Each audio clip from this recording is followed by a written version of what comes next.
Welcome, everyone. It's my pleasure to have this time to speak with you this evening. I hope you are all well and staying healthy. I will be presenting on an area that's near and dear to my heart as well as my brain, which is central nervous system radiotherapy and radiosurgery. I have no conflicts of interest to disclose. I'll start off by showing this delightful poster from the mid-19th century, which is a diagram of the various segments of the mind, known to many as the science of phrenology. So back then, or even back then, folks appreciated the nature of the anatomical, regional, and segmental function of the mind, areas that might give one a proclivity towards imbibing or distemper, that would give some folks the ability to be particularly good orators or very good carpenters or mechanics. So there was an appreciation, even now close to 200 years ago, that there was this segmental division of the various functions of the mind, and that it's incredibly complex. And we've begun to understand some of that complexity and the interaction between these different regions in a real meaningful way. And I hope to show you that tonight. Over the next hour and a half, I hope to give you these various learning objectives, which is to explore the role of radiotherapy in the management of central nervous system tumors, to describe the common neurologic complications of central nervous system radiotherapy, and then also cite techniques to improve the therapeutic ratio. And I'll describe what that intends in CNS radiotherapy. So very CNS-centric. So before I delve into the secrets and principles of CNS radiotherapy, I want to give an overview of radiotherapy principles. And given that this is the last session of our series, this may be more of a review, but I think it's important, given that we have folks from different backgrounds, different levels, these fundamentals to take away, both from the course, but also as a platform to understand some of the more nuanced points that I'm going to make later. So when we talk about radiation, specifically medical radiotherapy, we're talking about ionizing radiation. And so this is high energy X-rays, photons, that's capable of ionizing atoms and molecules and breaking chemical bonds. This can be rays that come from the cosmos. This can be rays that are generated by electricity and equipment. And this can also be from radioactive materials. So this is the photons that are on the higher end of the electromagnetic spectrum. This is what we harness for radiotherapy. I think many folks find it interesting, the actual mechanism of action of radiation in cells, in that unlike lasers, for example, which can create a heat or caloric type of damage or effect on tissues, the actual mechanism of action of radiation is DNA damage. It very specifically, in most instances, will cause double-stranded DNA damage. The DNA being the blueprints of the cell, which is a component that's necessary for the cell to carry out all vital functions. And so radiation, in the form of photons interacting with tissue, will generate high-energy electrons that interacts with water, which is all over our cells. It cleaves those water into radicals, and those radicals then interact with the DNA and cause damage. That is the vast majority of how radiation elicits an effect in a cell. There's some variation on that, and at very high doses of radiation, there can be effects not just on DNA, but on proteins, on lipids, other components of the cells. But the vast majority of this is not a caloric effect or a mechanical effect. It is ultimately a very precision effect on causing damage to DNA. And the means by which we can actually use this or harness this as a medical therapy is that different tissues have different sensitivity to that DNA damage. And what I show here is a very important slide that's going to be carried out throughout the talk, which is the idea of the therapeutic window. When we use any therapy, whether it be radiation, chemotherapy, even surgeries, for it to be effective, we need to have what I would call a favorable therapeutic window. And I'll be very specific because I'm talking about treating tumors for the most part. As a function of dose, which is shown on the bottom on the x-axis on the figure on your left, you see dose increases. And as dose increases, we see curves. Those curves are the tissue response, which is synonymous with cell killing. So as we increase the dose of radiation to cells, we get more killing. In a favorable situation, when we're treating, very specifically, a patient, we are directing beams of radiation at tumors that are often mixed in with normal tissues. And so both tumors and normal tissues are getting doses of radiation. For radiation to be favorable and have a therapeutic benefit, we need this situation where the tumor shows greater sensitivity to the radiation than the surrounding normal tissue.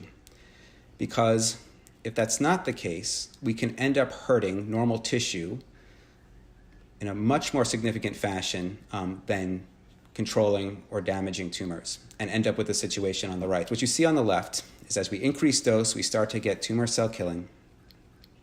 And at some dose, some high enough dose, we'll start to get injury to normal tissue as well. So we want to stay in this window here where we're getting a fair amount of tumor cell death and not damage to normal tissue. In some situations, depending on the particular area of the body, the particular type of tumor, we can have the reverse situation, the unfavorable window. And much of what we do in radiation science is to augment the favorable window and then convert the unfavorable picture to something more favorable. And we can do this through various mechanisms, and I'm going to talk about some of them today. I also think this is pretty striking, which is a plot of how radiation kills cells. And what this plot is showing, again, on the bottom, the x-axis, is dose, going from low dose to high dose, and the unit of dose that we use in medical radiotherapy is gray. And on the y-axis is surviving fraction or cell kill, and it's shown in a logarithmic fashion. For a given dose, you're going to kill cells, and these are cells you can imagine that are done in an experimental fashion. You put them on a plastic plate and you subject them to radiation, and then you see how many cells survive and how many cells die. Well, the interesting thing about that therapeutic window that I described is that both tumors and normal cells are sensitive to radiation. And we know that, and we see that. It's evident in radiation accidents. It's evident in some of the side effects we see when we give high-dose radiotherapy. But what I think is very striking, and these were based on experiments that were done in the 20th century, in 1950s, 1960s, is that actual therapeutic window can be pretty small, this window of opportunity. For a given dose of radiation, we can selectively kill more tumor cells than normal tissue, injure them, but that doesn't hold true as we increase dose. We get to a point when we deliver single fraction of doses where we can overwhelm the cells. We can kill lots of tumor cells, but we can also kill normal cells. And this means that we need to treat at these lower doses where normal cells will sustain some damage. But as I noted, the mechanism of action is that they will disrupt or injure DNA. Well, normal cells, as part of their normal processes of homeostasis, is that they undergo a process called genomic surveillance. Before they go off and do their business and carry out their normal functions, they're constantly surveilling their genetic complement, their DNA. And if they see that there's an injury, I'm personifying these cells, then they will invest resources to repair that injury before they go about their business. Whereas tumor cells, a very clear characteristic of them is that they don't invest the energy in repairing that damage. They're very much focused on dividing. Now, because of that, you're able to, at low doses, cause some injury to the DNA of normal cells, cause injury to the DNA of tumor cells, but the normal cells then can repair that injury where the tumor cells cannot. However, if you give a big enough dose, you can overwhelm the capacity of normal cells to repair damage, and they will die. And they may even die with greater potency than cancer cells, because cancer cells can limp along in their very aberrant fashion and continue to grow to some capacity without having normal cellular homeostatic processes intact. So this is so important to the actual medical therapeutic delivery of radiotherapy. Because what we do is we harness that beginning part of the sensitivity curve. We take that initial radiation, those first 2 gray or so, and we give that dose, and we hurt cells. We hurt normal cells in the field, we hurt tumor cells in the field, and then we stop, and we wait. And then we do that same process again at a later time, usually at another day. This is called fractionation. We recreate that early part of the radiation kill curve over and over again, where we more selectively kill or injure tumor cells versus normal cells. That is the nature by which we deliver most radiotherapy. That can be altered by various things. It can be altered by addition of drugs, by oxygen concentration, by where the cells are in their division cycle. So there's many things that influence the shape of these curves. The other thing, and this is another sort of technical leap here, I talked about how tumor cells have various sensitivities to radiation. Different tissues can also demonstrate different sensitivities to radiation. And that's shown here on this plot where you see tissues of various origins plotted all over the curve, showing different sensitivities because the curves aren't overlapping. But I want to make a point that there's something called an ISO effect. And what that means, it's a way to describe the relationship between the dose and those fractions, how many sessions you give. I'm headed somewhere with this to really understand what I think is the currency of radiation. It's not just the total dose. We can throw numbers around and say, I give 2 gray, I give 4 gray. But what I want to impress upon you is that a particular effect, usually that effect is cell killing, is a function of both the dose and how quickly we give it. And again, diving a little bit deeper into a technical aspect, is this idea of biologic effective dose. That is what is meaningful as a radiation biologist, as a radiation physician. It is a way to describe not just the total dose, but as a function of the dose that we give and how quickly we give it, how biologically potent it is. And it can be described through this particular equation, which is a simplified equation, but I just want to be able to expose this to the audience, and then make the point that what that means for a given tissue, a given tumor, or a given type of normal tissue, which may have a characteristic we call alpha beta, that varies and describes the way that these particular tissues respond to the radiation. It's a function somewhat of their sensitivity. For a given total dose, depending upon how you give it, the number of fractions, you can have a very powerful effect on both tumor and normal tissue. But often it's the case that the more quickly you give it, and again, this harkens back to what I said just a few moments ago, the bigger the dose per session, the more likely you are to cause an effect or injury to normal tissue. And ultimately, that is how we arrived at what is modern radiotherapy delivery, which uses what I call, and many call, conventional or standard fractionation, which is just from what I showed you in the kill curve in the beginning, those very low doses, 1.8 to 2 gray per day. We give that as a fraction several times over several weeks towards a total dose that will more selectively kill tumor cells over regional normal tissue. And that's how we're able to maintain that very favorable therapeutic window. Now, in some cases, based upon the location and the nature of what we're treating and some of the technology, you can deliver bigger doses of radiation, and biologically that may be more potent, and that may be a good thing for tumor. You likely heard a bit about this in the session on prostate cancer radiation. You can get a more powerful effect, but if you can deliver that very precisely and not treat regional normal tissue, it can be very safe and also very convenient in the sense that it's given logistically over a shorter course. And then we have extreme hypofractionation. Hypo meaning short and fractionation describing the fractionation. And I'm going to talk a little bit about that later, which is when you're giving the radiation, in many cases, in a single dose. So very high doses in a single dose, 16, 24, 30 gray in a single session. And to do this effectively, we really have to harness the newer modern technology that allows us to just treat the tumor target and bestow little, if any, dose to regional tissues. And we have technologies that are able to do that. For most of what we do in radiation therapy, we use the modern linear accelerator, also known as the LINAC. And essentially, this is radiation that comes from electricity. You have these machines that literally plug into the wall. Now, there's transformers involved and step-up voltage. But what these machines are able to do is to generate that therapeutic radiation.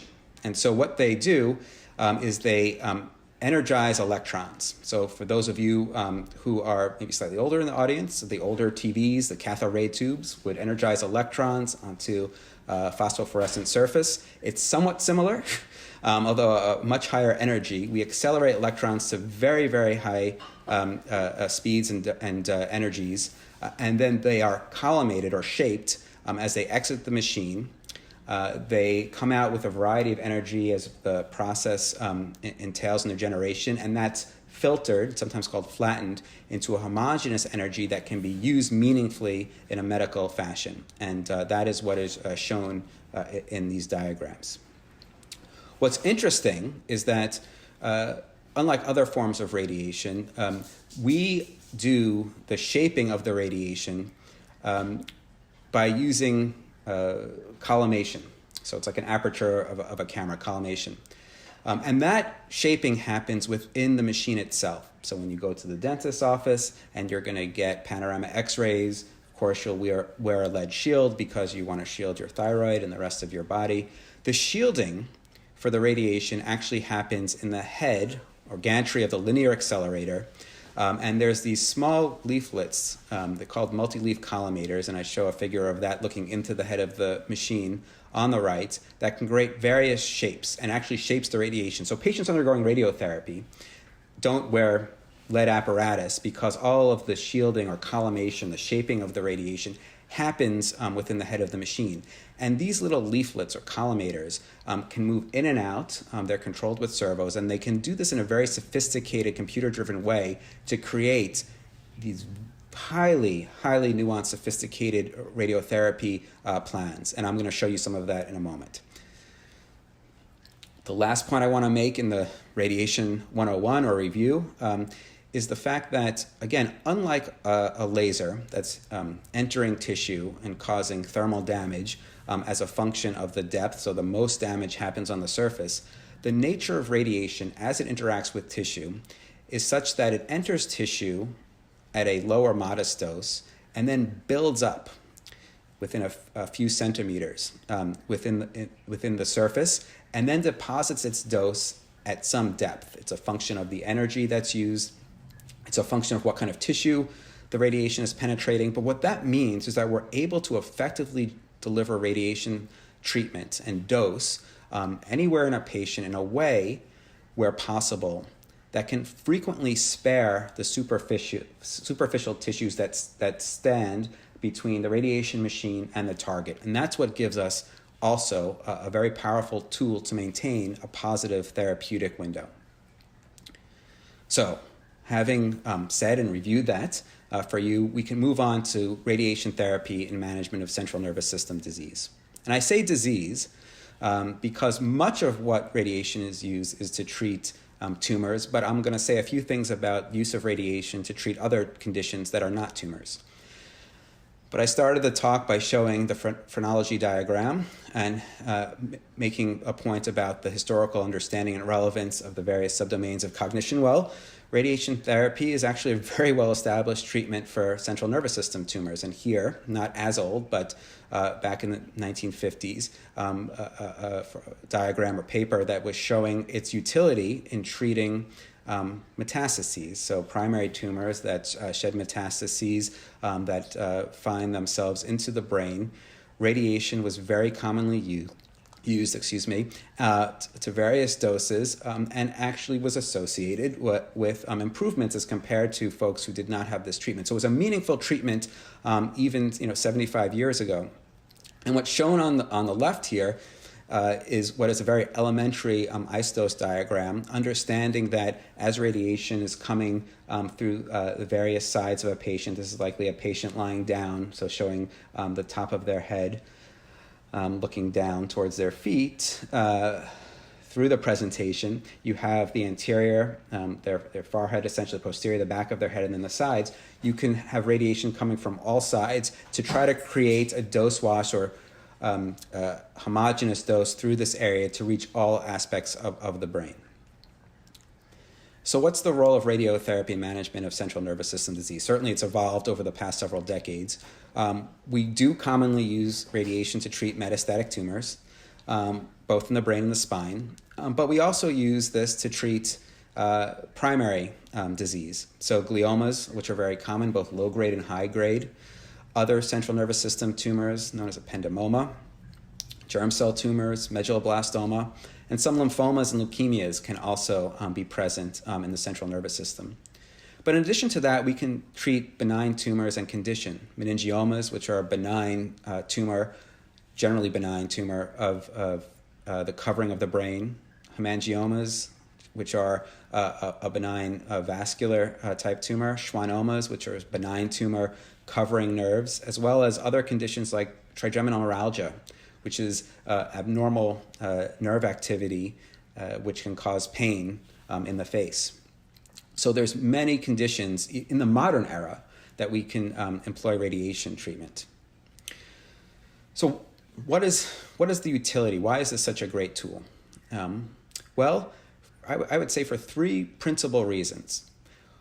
One is that most diseases that are treated in the modern era are approached with a interdisciplinary approach, which is to say, we think about the therapeutic ratio. We think about the tools that we have. Generally, those tools can be placed into three categories for treatment largely of tumors: surgery, chemotherapy or systemic therapy, and radiation. Those are the three pillars of most modern allopathic treatments. So, what's the role of radiotherapy? Why is it such a powerful modality? Well, one is that with regard to drugs, chemotherapy, the brain and the spine are encased within a compartment that is generally shielded to most chemotherapeutic agents. That shielding is wonderful in the sense that it's able, for most of us in our lives, keep various toxins, microbes out of these critical structures, but it also can prevent drugs from having access to these areas as compared to other parts of the body like the lungs or the liver. Surgery, as an approach undertaken by gifted practitioners, can be very effective, but there's limitations in the extent of resections that we can do and what are, in many cases, very eloquent substructures of the brain and the spine. And there's also what is otherwise a intrinsic therapeutic favorable window in that brain tissue tends to be less sensitive to radiation than brain tumors. And we're going to step through these things just a bit. So I mentioned that chemotherapies, conventional chemotherapies, generally do not penetrate the blood-brain barrier very well, and that's depicted here. And you can see on the left a cross-section of a vessel, a blood vessel, and it's surrounded by various nerve cells as well as glial cells, supportive cells in the environment. And then shown on the right, essentially a close-up of that. And between the blood vessel and those nerves, and we call it the parenchyma, the substance of the brain, is a barrier. That barrier is comprised of cells that are lining the blood vessels. On a very substructural level, there's these junctions that essentially form a very tight barrier, making it difficult for small molecules to even move between those cells. There's transporters present that are important to transport things like nutrition, glucose, amino acids, nucleotides. There are also pumps, efflux pumps. And so some drug that can get through this junction can be pushed out back into the blood. So it creates this balance. And ultimately, we understand that it's very difficult for many conventional, traditional chemotherapies, things like etoposide, cisplatin, vinorelbine, to cross through. It's not as though these agents aren't able to penetrate at all, but their relative level in pharmacologic, pharmacokinetic studies is far inferior to what would be achieved in terms of an IV medication, IV cisplatin given. It would have significant uptake, say, in a liver lesion, but very limited uptake into the brain. Again, we have our phrenology diagram. So over the past 200 or so years, we've refined our understanding of the substructures of the brain through functional mapping studies. And there are functional maps that describe the regional anatomy, and we understand the relationship between this anatomy, the various connections, and functional domains. And one of the challenges is that while surgery can be very, very effective in most instances, there are limitations. So most of us know the story of Phineas Gage, who had the railroad spike through the frontal lobe, and yet was able to live some semblance of a life thereafter. And it is true that one can undergo resection or injury to many components of an otherwise normal, healthy brain, but there are some components, some very critical structures, sometimes they're called eloquent in that they have very specific functions where if there is an anatomic disruption, that function could be irrevocably affected. That really cannot withstand a surgical resection. Additionally, there are not just eloquent but critical substructures, so parts of the central part of the brain, embryologically known as the diencephalon, mesencephalon. This is the thalamus, the pons, the brainstem.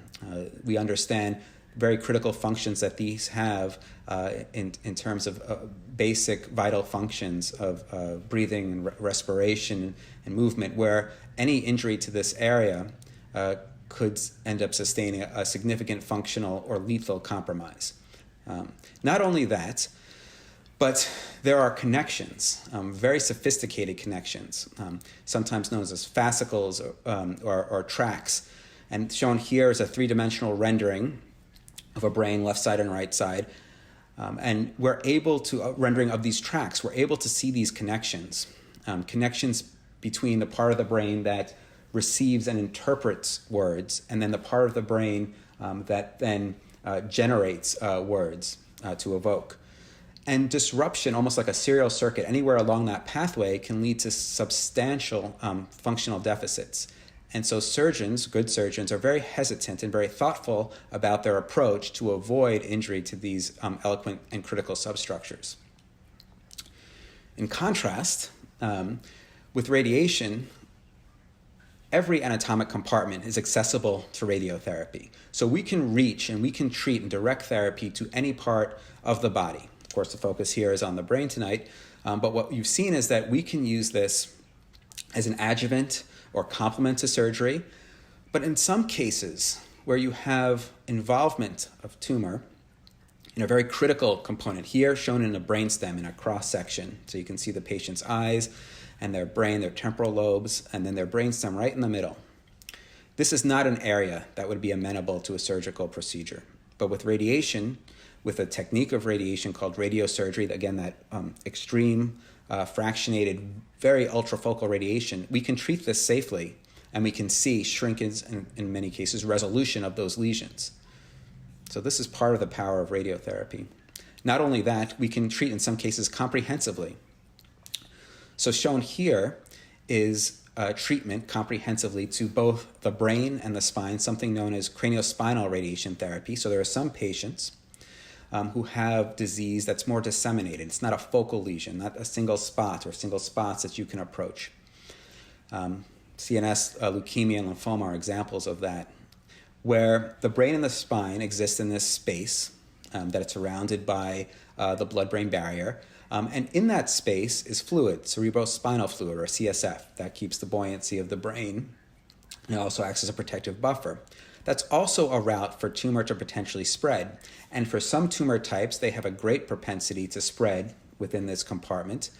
and there's an indication to treat that entire compartment. And shown here are pictures of a patient in what we call sagittal section from the side, right, sort of split in the middle. And you can see the bones of the vertebral column as well as the bones of the skull. And through various techniques, we're able to access and treat the entirety of that compartment. And this can be very, very important and efficacious in eradicating various types of malignancies. There are some, for example, pediatric malignancies like medulloblastoma that shows a great tropism propensity to disseminate through the brain and the spine. And it's a very aggressive, high-grade malignancy that can be cured with combinations of craniospinal radiation therapy, surgery, and chemotherapy. And as a small hint or window into what I'm going to show you later, there's different techniques that we can use. And some techniques are a little bit more refined than others. So as you appreciate this particular figure, you can see with the photon-based radiation plan, it's a nice plan to start to understand how we approach treatment planning because of its simplicity, where there's beams of radiation that are coming through the back of the patient and exiting through the front. And as they come through, it's just like a flashlight, those beams diverge. So you can see almost like a flashlight. The beams coming through the spine, two beams actually on the left. But you can see that with photon-based radiation, some of that radiation dose, which is really trying to target the spinal cord, goes beyond the spinal cord and goes into the tissues of the chest and the tissues of the abdomen. Whereas with some proton therapy techniques, we can actually minimize that dose. Sometimes we call it the exit dose. There's an entrance dose as the beam enters the patient, the target dose, and then the exit dose. And you can see here that one of the potential advantages of proton radiotherapy in certain types of treatments is to reduce that exit dose. And as I'm going to show you when we talk about toxicity, a big part of toxicity is a function of both the dose and the volume of tissue that's being treated. And so you can see with proton radiation, there is that capacity to limit that exit dose, limit that volume of uninvolved tissue that's treated, and thereby reduce toxicity. And I noted that brain tumors show greater sensitivity to radiation as compared to intact brain tissue, and that's very complex. And I don't expect to go through all the aspects of this figure, but this just shows various signaling homeostatic pathways within a cell. The cell wall on top, the cytosol in the middle, and then the nucleus of the cell and the DNA in the very center. And all that's to say is that radiation sensitivity is a function of a multitude of processes that are happening within a cell. Small variations in the particular complement of enzymes, of lipids, of other small factors, and perturbations in signaling pathways can have a substantial impact on the sensitivity of tissue to radiation. We're very fortunate that, as is the case with most tumors, the tumors show greater sensitivity to radiation than normal tissues at low doses, and that's something that we harness. So just by way of an example, a practical clinical example, I want to step through the treatment of a very common central nervous system tumor. It's an uncommon tumor overall as compared to, say, prostate cancer or breast cancer, but glioblastoma. So just to get a sense of how we think about this and lead towards both augmenting that therapeutic ratio to kill more tumor and reduce toxicity. So glioblastoma, this is the most common malignant brain tumor in adults. They're highly infiltrative tumors. The standard of care therapy is multimodal interdisciplinary, consisting of a maximum safe resection that avoids those eloquent and critical regions, followed by radiation and chemotherapy. Despite our best efforts, even with these very aggressive regimen, it's associated with poor overall survival for some reasons that we understand and some reasons that we don't quite understand, and there's a tremendous amount of research in this space. So what I show here is a patient, and they may present with some type of functional issue, a seizure, a headache, a loss of sensation, etc. The patient presents to a medical team, and they'll get imaging, and this is an MRI. So you can see when we do an MRI, we have various sequences that tell us slightly different things. And what this MRI ultimately indicates when we're looking at this is that there is a cystic necrotic-looking tumor associated with inflammation that's present in the frontal lobe. So this is the front of the patient, this is the back, on the right side. So it's flipped. This is the right side of the patient, and this is the left. And you can see that it's present on these various sequences that tell us that the tumor is there, and then there's some inflammation present as well. So it's not so mystical in how we approach the treatment. Based upon decades of research, we've come to what we call standard approaches. And I'm just going to show you a snapshot of what this looks like.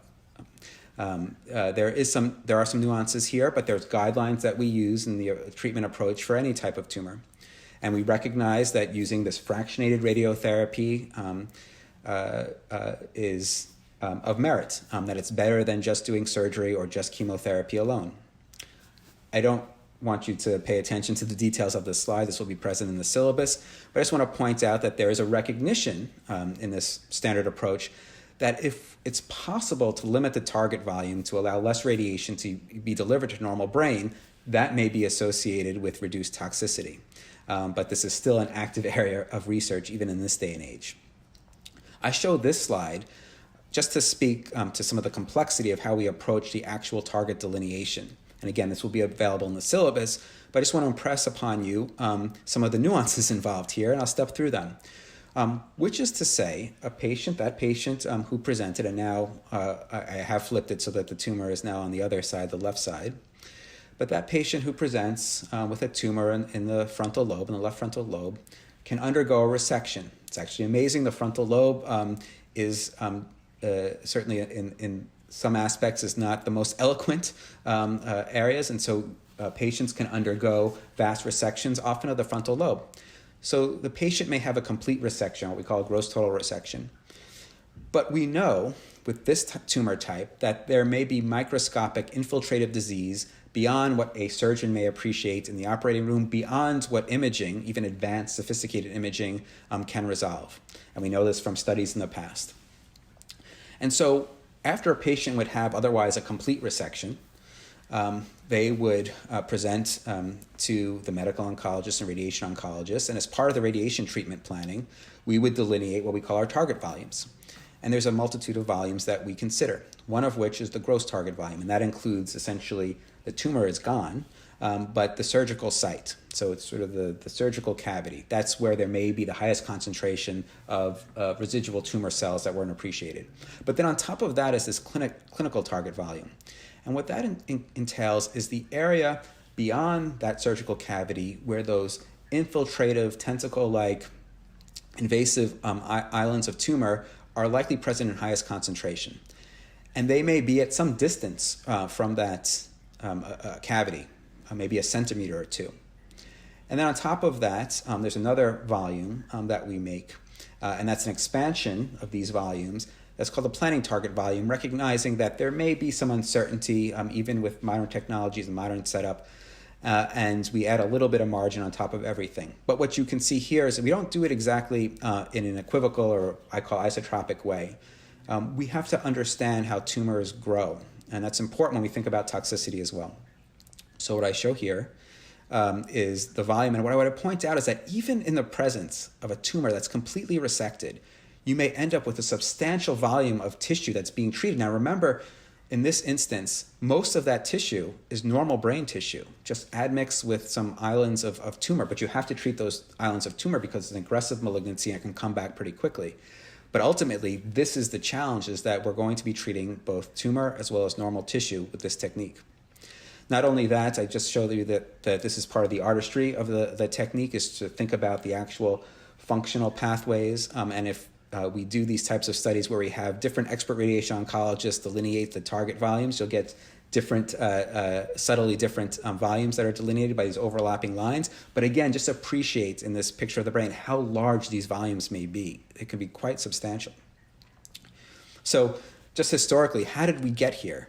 So radiation is very much an empirical science.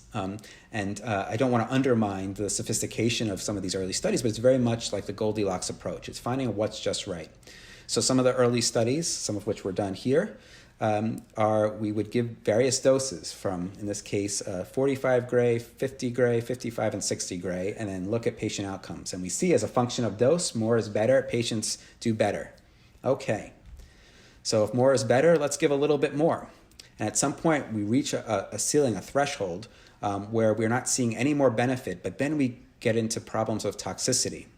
And that Goldilocks approach, again, done in the latter half, largely, of the 20th century, is how we arrived at our current dosing strategies. And so here's our seminal study. Now, this is 15 years old, and there's been some advances, but we understand now that 60 gray is the magic number that confers the most reasonable control of tumor without causing unacceptable toxicity. We've also found that if you add some systemic therapy in the form of a chemotherapy called Temozolomide, it can augment, in most cases, the efficacy of radiation. So what about the complications of that? It's wonderful that we're able to effectively treat and destroy tumor, but the complications can exist along a continuum. And they're a function of all of that biology that I touched upon earlier, which is disruption of both normal tissues as well as tumor. So we think about this usually in three segments, or temporally. Acute, which is during that time course of treatment. So for a glioblastoma, 60 gray would be given over 6 weeks at 2 gray per day. And there can be the following. There can be hair loss, there can be some skin irritation, some fatigue, nausea, some flare of symptoms. Radiation itself is pro-inflammatory. Subacutes, which can be just the protracted prolongation of those symptoms and some vascular issues. And then late are things that happen often months or years later.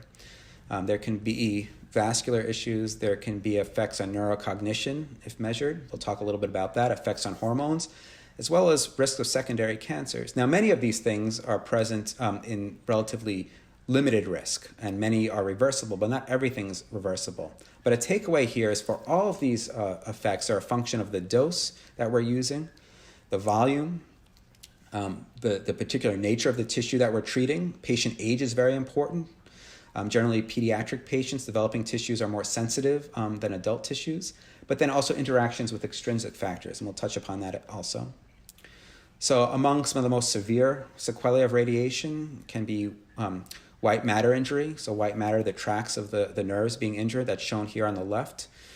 With edema, so leukoencephalopathy, edema. You can see necrosis, which is essentially brain death, not the entire brain, but very limited pockets, as well as vascular injury and vascular malformation, the cystic degeneration can see. Now, this is in extreme cases. In the current modern practice, this is not something that is commonly observed. And of course, we're always thinking about the therapeutic window, and we're thinking about the benefit over the risk. And so in most cases where radiation is indicated, the small risk of these toxicities is far outshone by the benefit of the radiation. But we do see things historically. We can see in pediatric patients who are receiving brain radiation a decrease in IQ over time. We can see as a function of various components of the neuroendocrine axis, the thyroid, the pituitary and the hypothalamus can be affected, and we can cause loss of normal hormonal function over time. There's a risk of stroke that can happen. Much of this is done in pediatric patients where you follow them for a long time, because I'm focusing on what I call late or long-term effects. It's a small risk overall, but if you follow enough patients over time, this can be an issue. Not only these very what I call firm or medical issues, some of the softer issues can manifest as well. Patients getting cranial radiation, we can see issues with psychosocial function late. Again, speaking to the nuance of integrative cranial function. Patients getting central nervous system radiotherapy, having less marriage or successful marriages, having issues with employment, and just having a diminished psychological well-being. But we've established the sensitivities in patients, so we understand where are the safer regions to avoid these injuries, and this is what's a big part of our practice. We understand that if we deliver in most cases with conventional fractionation, albeit slowly, that we're able to mitigate most of these toxicities. I want to just say a few things about the spine as well. So high-dose radiation to the spine can also cause injury, and it can be paramount because in some cases it can be irreversible. But we've established doses that we know, when we're treating at this lower end, that the probability of any type of significant injury, myelopathy being a severe catastrophic effect on spinal cord function that can lead to paresis, we will avoid this at almost all costs. But it's remarkable, the biology, in that tissues can have a substantive ability to take on a fair amount of radiation and recover to some degree. So there are patients, when we treat relatively small volumes of these sensitive areas, and they can withstand that, and we can successfully destroy a tumor and preserve normal tissue, but it's a function, again, of both dose and volume. In some cases, there's also recovery, and this is quite remarkable, that over time, there are some patients who, during the course of disease, may benefit from having multiple courses of radiation. Again, patients in many cases now living longer with significant burden of disease, more chronic metastatic disease. They may have indications for radiotherapy along that disease course. And what we're finding is in some cases, even for patients who've had fair amounts of radiation delivered, they can recover and they can withstand successfully second courses of radiation without substantial toxicity. So radiation can be continue to be used as a powerful tool in many different settings. Let's talk a little bit more granularly about the pathophysiology of radiation-induced injury, specifically brain injury. So this is something that has been studied in various capacities, and we're still learning quite a bit. But what we understand at a very fundamental level is that the biologic effects of radiation, they're very pro-inflammatory. They create reactive oxygen species. They create signaling pathways that can engender cytokines. Those cytokines can undergo signaling that can have a variety of pleiotropic effects on the cell. They can cause signaling that tells cells to stop growing, to stop their function. In some instances, even indicate that a self-destruction pathway, apoptosis, necrosis. They can cause leaky blood vessels and loss of that blood-brain barrier. So that inflammation can propagate itself because inflammation can portend greater infiltration of the immune compartment, which in some cases may be a good thing as we learn to harness the power of the immune system in combination with radiation. But in other instances, a very powerful inflammatory signaling you heard about in COVID. My only COVID reference here will be this notion of the cytokine storm, where the actual body's reaction, the very powerful inflammatory reaction to virus can do quite a bit of harm. Same thing can happen in other processes as well. And too much inflammatory infiltrate can cause some of this damage. So what we understand is that in most cases, the pathophysiology, the mechanism of injury, has to do with a very powerful and sustained inflammation, and this is characterized by the presence of these reactive oxygen species, which are pro-inflammatory and irritating. So one of the things that we understand, and I'm going to focus on this because most of the work, as in the last, I'd say, decade or so, 2 decades, has been in understanding some of the more eloquent or sensitive areas of the brain. So we understand even within the brain tissue itself, different differential regions have different sensitivities. So one area that we understand shows particular sensitivity to radiation is the hippocampus. And this is also understood to be the memory center, the short-term memory center of the cell, of the person. And we've recognized that the hippocampus in itself shows a sensitivity because it's an area where we think of the brain as not necessarily actively dividing, but there is a compartment of cells. Sometimes they're called neural stem cells, for those of you who have forayed into the neurosciences, that help replenish the brain over time. Vast oversimplification of the sophistication of those pathways, but neurogenesis, the formation of new hippocampal cells, is happening, as we understand it, on a fairly continuous basis.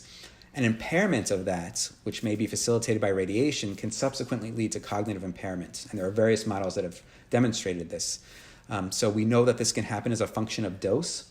And so we can look at the readout of impact on memory and see that as a function of dose to the hippocampus during various radiation procedures for tumor, there can be increasingly substantial impacts on memory. But it's not limited to the hippocampus. It's not that simple. Other parts of the brain, parts that are involved, we call the region of the corpus callosum, which really is the areas that connect the two halves of the brain. They also seem to be particularly sensitive. They're very dense white matter tracts. And that significant dose to those areas in the fornices may be associated with more profound effects on neurocognition. Again, much of this data, frankly, relatively new in the past 5 years, and so this is a very exciting and interesting area of inquiry as we understand the mechanisms and then can intervene. And I'm heading towards that very quickly. So we also see, again, this differential effects. We can see cortical thinning of the brain. You can see as a function of age, as a function of other issues, hypertension, et cetera, diabetes. We often can see thinning of the cortex, more sulcation, loss of the substance of the cortical matter. So that happens as well in patients who've been treated with radiation, more so than people who are of similar ages and dispositions. We're also beginning to understand that there can be very small hemorrhages, microbleeds following radiation, and maybe that can have a consequence in terms of regional function. So a lot of areas of active inquiry, and as we understand these more, then we can design interventions to potentially mitigate them. But ultimately, assessment of neurocognition is very challenging because it's an integration of many different domains, many different things that are both intrinsic and extrinsic to a person. And so just going around the wheel of neurocognition, and if we start at the top, certainly tumor treatment, we understand radiation therapy can influence neurocognition, but we have to be mindful of other comorbidities, other illnesses, a patient's age, a patient's education, what's their baseline, their prior medical history, fatigue. Fatigue is phenomenally interesting and confounding, is that it can impact various domains of cognition, everything from perception and attention to integration of pathways. Medications, the particular location, as well as environmental influences, stress can certainly impact all of this. And so teasing out all of these in patients is very difficult. We actively interrogate this through very rigorous neurocognitive functional assessment to try to break down these various domains of cognition through different tests. But ultimately, some of this remains elusive to really understand those nuanced pathways that connect things in a person. But these are generally, these robust neurocognitive assessments is how we study this.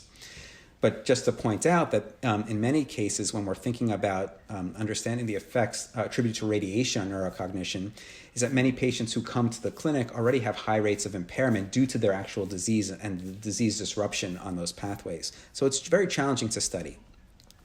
So just before I move on to the next section, which will be the last and I think most exciting section, I just want to recap radiation-related injury. So takeaways are, it's the toxicity is a function of the volume of irradiated normal tissue, the total dose, how much dose you're giving per fraction, the intrinsic sensitivity of the tissue, sensitizers, which may be other drugs or agents, a patient's age, and their medical comorbidities. And it's really important in medical practice that we don't underestimate that sensitivity of the therapeutic ratio, that every patient is different, and you really need to take a personalized, individualized approach to thinking about the patient as a whole, and all these factors that will affect their sensitivity. So let's talk about where we stand now. This is really the heart of the talk in the last 20 minutes or so, improving this therapeutic ratio. So how do we improve the therapeutic ratio? We have no shortage of potential avenues to do that. And I'm going to step through all of these. We have technologic advances in radiotherapy delivery, the actual machinery, the way in which we target. We have improved target delineation with better imaging. So in the same way radiation therapy has advanced in terms of its ability to deliver the radiation, so much of that delivery is based upon more sophisticated diagnostic medical imaging, as CT scans, MRIs, nuclear scans, PET scans have gotten better over time. We've been able to more specifically understand our targets and more selectively target. At the same time, we've refined our clinical targets. And by that, I mean, we continued that Goldilocks approach. We are understanding what is essentially the minimum that we need to treat effectively. As we move ahead and we have more sophisticated integrative therapies, we have better systemic therapies, better chemotherapies, we can scale back in dose in some cases. We also have better molecular stratification. We understand who might respond to a lower dose of radiotherapy than another, and by who, I mean a tumor. So we have treatment de-escalation for select tumor types as we understand and refine our different categories of tumors. And we certainly know now not all breast cancers are the same, and there are subgroups and subgroups within those subgroups, and they all now can have differential personalized approaches. Just same thing with chemotherapies, radiation as well. In some cases, we may be able to de-escalate or avoid radiation altogether with newer therapies that actually are able to penetrate that blood-brain barrier. We have pharmacologic modifiers of radiation toxicity, ways maybe to reduce that inflammatory response in a way that doesn't compromise the anti-tumor effects. And then we also have post-treatment rehabilitative interventions. And I'm going to step through all of these for you.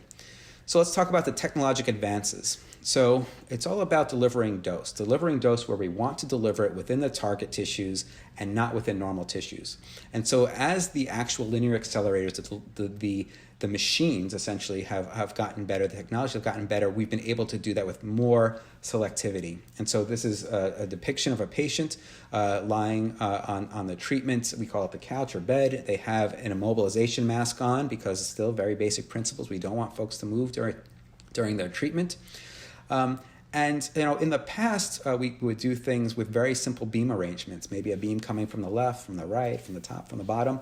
But now we can have these machine move in arcs, and not just in arcs. So this would be a depiction of a machine moving around a patient.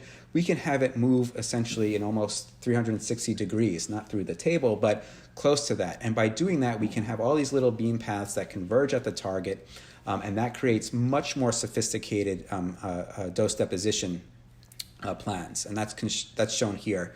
So with newer techniques, if we're going to treat a tumor that's situated here in the right temporal lobe, we're able to deliver dose more specifically to that area with these newer techniques. These are all new techniques that I'm showing you, and I'm showing you what they call a dose wash, which is almost like a topographic map where areas that are red are showing we call it hotter, again, it's not thermal, but the great regions of greater dose, and then these bluer regions are cooler areas of less dose. And you can see with different newer techniques, we're able in some cases to significantly spare altogether some of the brain tissue. But if nothing else, we're able to limit a lot of that dose to uninvolved parts of the brain. So let's talk about a higher level of sophistication with regard to dose deposition. So radiosurgery.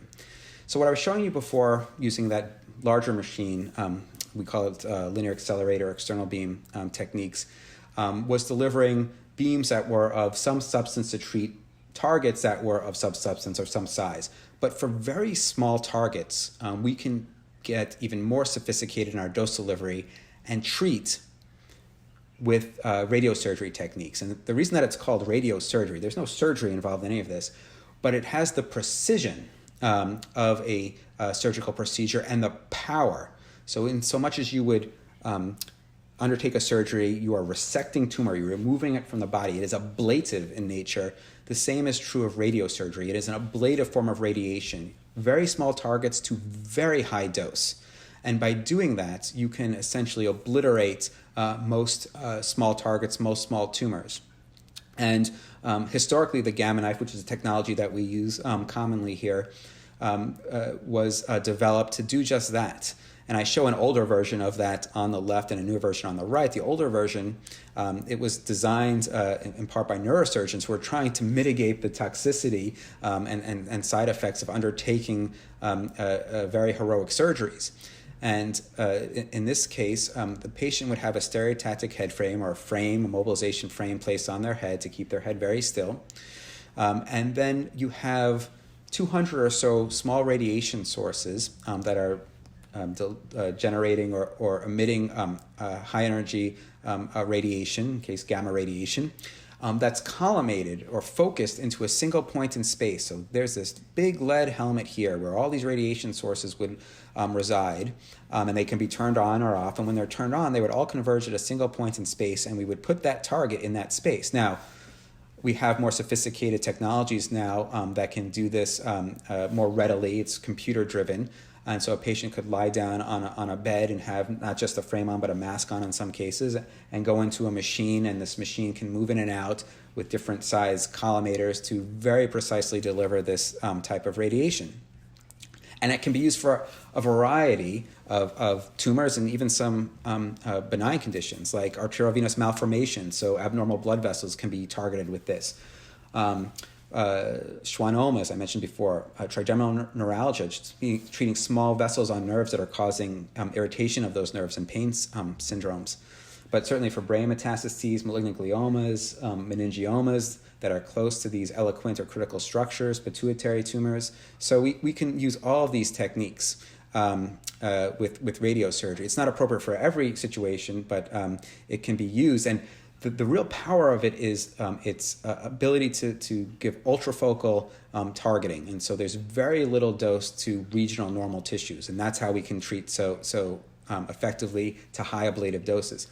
But Gamma Knife isn't the only machine that can do that. CyberKnife, it may be in your lexicon as well. And this is another technique where you have a linear accelerator that's compact, mounted on a robotic arm, and the patient's lying down here, and the arm moves around, and it can replicate all those little beamlets, all those little sources converging in a single point in space to make very sophisticated, ultra-focused delivery of radiation.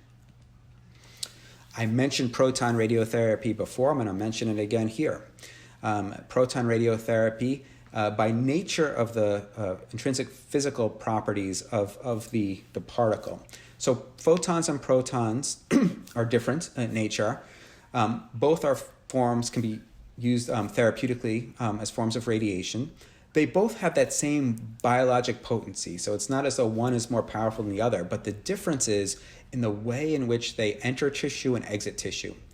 And what I showed you before, the power of radiation or a power of radiation is that it doesn't deliver all the dose at the surface. It gradually delivers dose as a function of depth and penetration into tissue, and then it exits out. Well, protons are able to do that too, except the shape of that curve is a little bit different, and it's a little bit steeper. So there's less entrance and there's less exit dose. And what that leads to, this is two photon techniques, a less sophisticated form and a more sophisticated form. But you can see that there's dose that will be distributed to the anterior structures, the mediastinum, the chest, and abdomen, somewhat more limited with a more sophisticated photon technique, but nothing as good as a proton technique. Essentially, the beam that's coming from the back just stops within the spinal cord, and that's great because that's your target. And so these types of techniques can significantly reduce unneeded dose to those other organs and reduce some of the toxicity. Something else that's really exciting and sort of cutting edge in the last 2 years is different ways to deliver that radiation. There's something we call ultra-high dose radiotherapy or flash-based radiotherapy that, for reasons that we're coming to understand, are able to deliver high dose to tumor but be sparing of normal tissues. And it may be related to the fact that this form of higher dose rate radiotherapy, and by higher dose rate, I mean on the order of 10 or even 100-fold, even up to 1,000-fold in some cases, it seems to reduce the formation of these harmful reactive oxygen species. There's more to understand here for sure, but the technology continues to improve, and we need to harness that. In addition to that, there's improved target delineation. So we use more sophisticated imaging to understand areas in the brain for a given tumor type that may or may not be associated with disease. And so we're getting better with being able to understand what needs to be our target. And not just that, we're understanding that tumor. So for example, for a glioblastoma or a GBM, we know that as that microscopic front of tumor outside of the main tumor migrates away and infiltrates, we know that it doesn't happen randomly in any direction. It happens along particular pathways, some of those tracts actually that I pointed out, those white matter tracts. So we're able to image those tracts with what's called DTI or diffusion tensor imaging, tractography, and we can selectively target those tracts instead of treating all normal brain tissue. And by doing that, we can actually reduce the unnecessary radiation delivery to otherwise normal, healthy brain that likely does not have those microscopic tumor cells. So we've come a long way in our techniques, but we continue to refine them. So shown here, I didn't show this picture yet, is that to treat brain metastases, for example, patients who have multiple spots in the brain, the technique that was used once upon a time was whole brain radiation therapy. So you would treat the entirety of the brain. You would block out the face, you might block out the back of the neck, and that's shown here, but you would treat with a beam coming from the left, beam coming from the right. So I mentioned we now understand that the hippocampus is a particularly sensitive area. Studies have been done that show, using these more sophisticated techniques, again, a dose wash shown here, we can selectively reduce dose to the hippocampus. And when we do that, we can actually see better cognitive outcomes without coming at the expense of tumor control. So this is also very exciting. We've also learned that in some cases we can shrink what we're treating. So pediatric patients with ependymomas, these are tumors that are often involve the ventricles of the brain in the cerebellum. We used to treat bigger volumes. Now we can treat smaller volumes, and we don't see such significant declines in IQ with that technique. Moving along, I mentioned that we're getting better with our approaches in terms of chemotherapy or targeted therapies, immunotherapies. In fact, we now recognize that many of these therapies are able to cross the blood-brain barrier and have efficacy within the brain substance itself. So tumors that are situated in the brain substance now can be, in some cases, effectively managed with these types of therapies. And so there's a variety of therapies that we recognize that cross the blood-brain barrier in different malignancies. So for metastatic breast cancer, targeting the HER2 receptor. For some lung cancers, targeting ALK or epidermal growth factor receptor. And then for melanomas, targeting other signaling pathways as well as immunotherapies. And recent trials have shown very good response rates. These are not yet, I would say, slam dunks in the sense that they completely obviate the need for radiation, but in some cases they work really well. And this is evidence, again, very recent showing efficacy of this agent acatinib that targets HER2 in patients with metastatic breast cancer or brain metastases. And those patients were actually seeing improvements in control within the brain that has an effect on overall survival. So this is very, very powerful and very provocative and needs to be pursued further. But of course, at the same time, we need to be mindful that the same thing when you are taking multiple agents, multiple medical therapies. You take one thing for nausea, it causes constipation. Well, sometimes when we combine things, combining immunotherapy or these targeted therapies with brain radiation in some cases can also synergize toxicity. And so we need to be mindful of that as well. We also understand the targets. Again, I mentioned that pro-inflammatory pathway in the different parts of the brain. Inflammation can cause vascular damage, inhibition of neurogenesis in the hippocampus, altered function of neurons, and inflammation. And there's a variety of medications, things as simple as anti-inflammatory medications, to medications that are used in the treatment in other types of cognitive diseases. For example, memantine or donazepam for patients with Alzheimer's. They've been applied to patients who are undergoing radiation with radiotherapy, and they may mitigate some of that toxicity. So this is also very interesting. So memantine, Alzheimer's drug used in combination with whole brain radiotherapy for patients with brain metastases, we see a reduction in cognitive effects.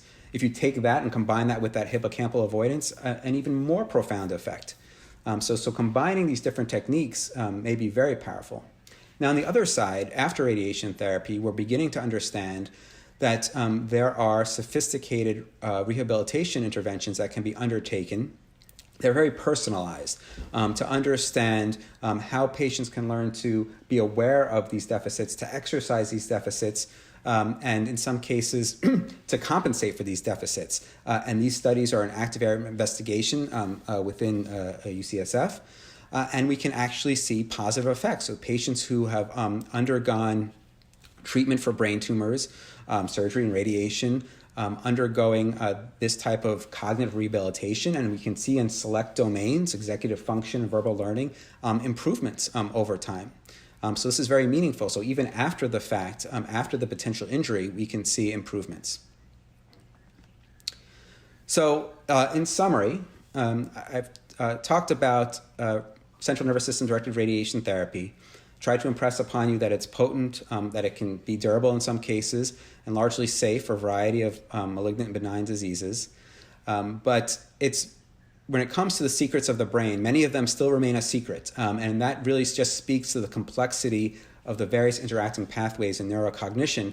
But as we use more comprehensive interrogation and really exploring individual domains and the synthesis of those domains, we're going to be able to more precisely target them, both in terms of mitigating toxicity up front, but also in terms of rehabilitation after treatment. But more important than anything else is the importance of the therapeutic ratio. And hopefully I've shown you how critical it is, and that it can be optimized with a combination of very thoughtful interventions, technological in nature, pharmacologic, as well as other interventions. So with that, I will pause. I thank you for your attention. I'm happy to facilitate discussion and take any questions.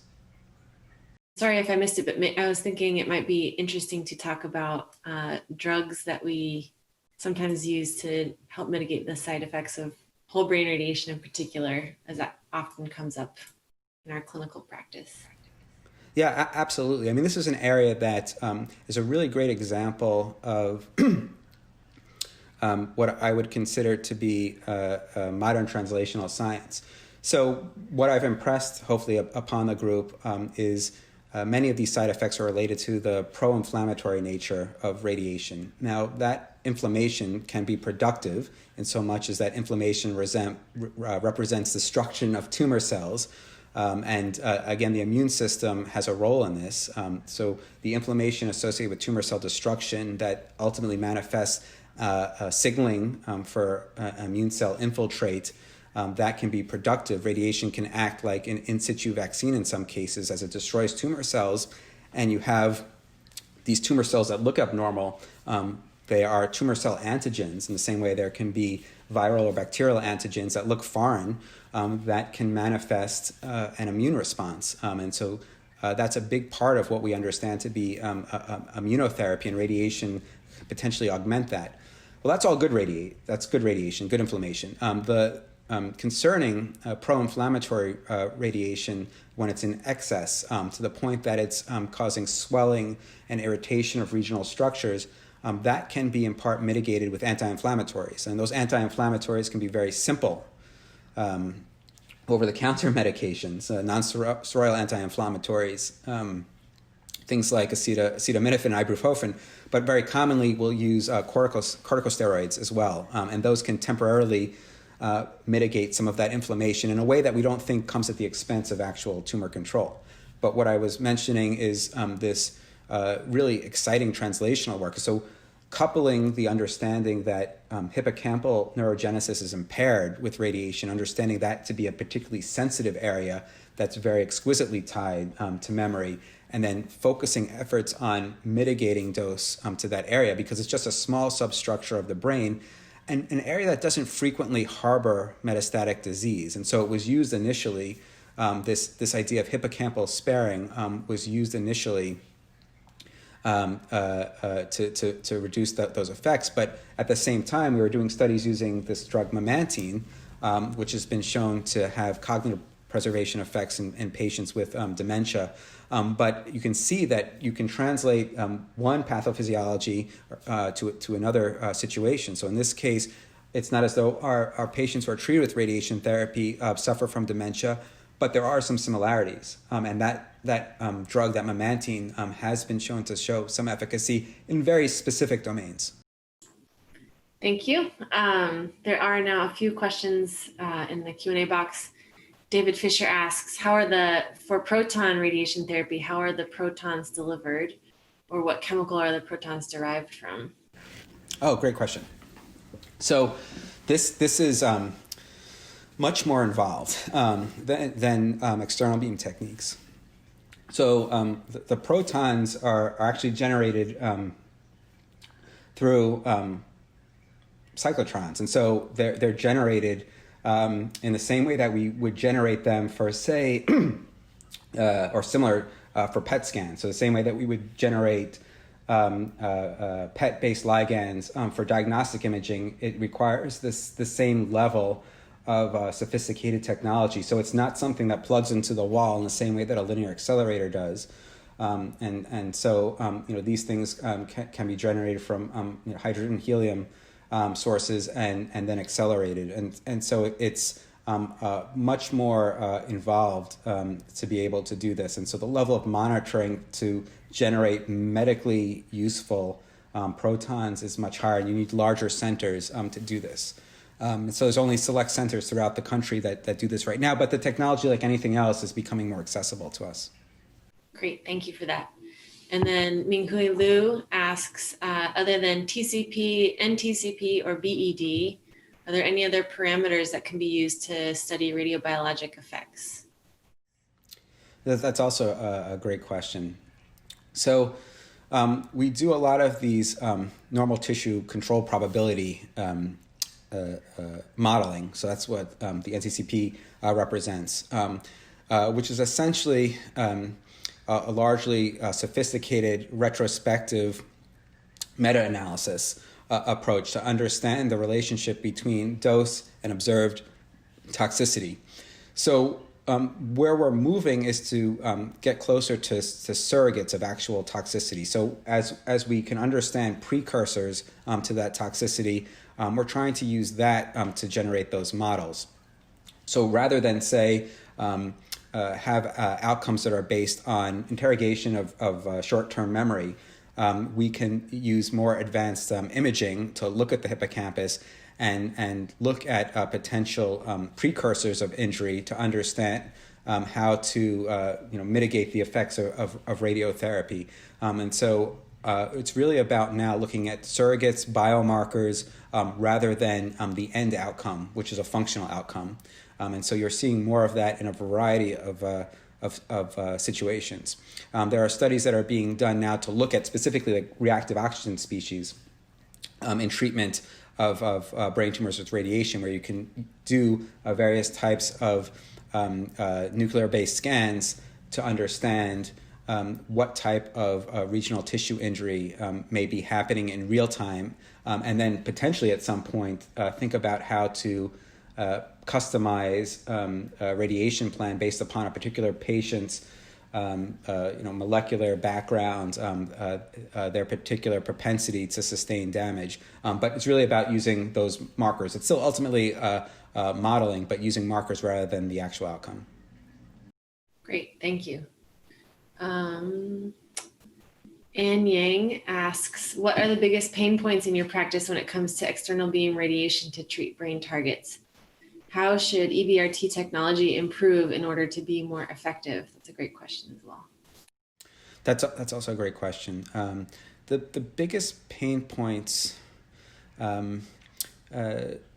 it's still very much an empirical science in the sense that there are a variety of factors, both intrinsic, extrinsic, to understand on a per patient basis and sometimes on a per tissue basis. Really what we want is on a per cell, per tissue, per patient basis, understanding how to approach our radiotherapy techniques that we don't have yet. And so I think the pain point as a community is that the standard of care is likely not, I would say, optimized per patient, but the best compromise to be able to safely and effectively treat as a community throughout the country.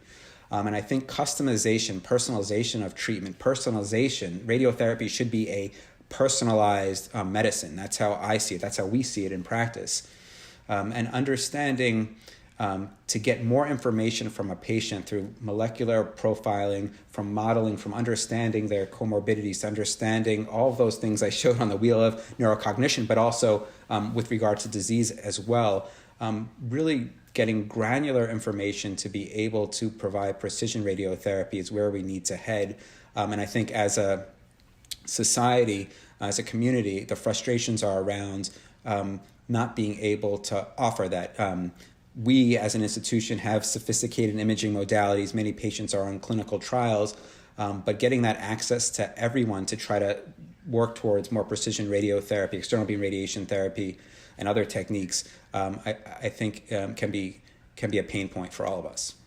Okay, another question.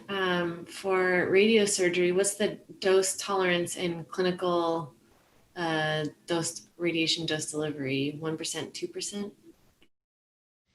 Oh, the tolerance, yes. So great question. So there's a fair amount of technical papers dedicated to this, and this is very important when we think about the setup. So, one of the things that I remark upon, and I'm going to answer the question in a moment, is what may be the difference between what we would like to give or envision to give, or what our treatment planning computers will tell us, and what happens in reality. And so some of that can be checked with sophisticated real-time dosimetry in patients.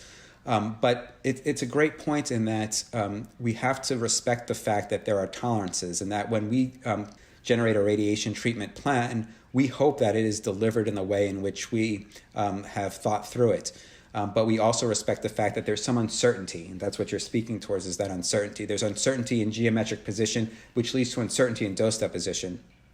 And so in common practice for radiosurgery, which is, again, a very ultra-fractionated approach, precision approach, where we cannot accept small deviations in tolerance, we are working at a fraction of a percentage. And so we are working at somewhere on the order of 0.2 or so percent dose deviation.